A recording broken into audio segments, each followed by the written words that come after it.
नमस्ते, म रामकृष्ण थापा, अनेरा शिवकोटेश्वर बहुमुखी क्याम्पस कमिटी अध्यक्ष। त्रिभुवन विश्वविद्यालयले यही चैत्र 5 गते स्वतन्त्र विद्यार्थी युनियनको चुनाव गराउन लागिरहेको छ।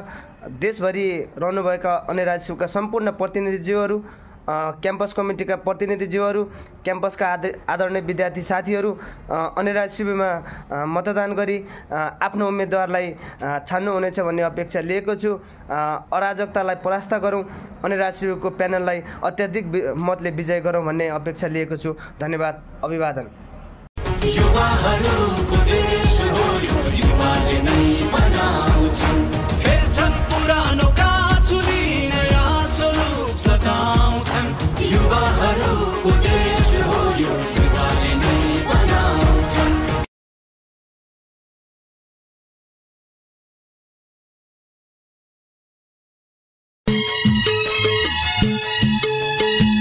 देशका युवा योद्धाहरू क्रान्तिको सन्देश बोकेर उठा, क्रान्तिकारी शक्तिहरू युगको आवाज बोकेर उठा।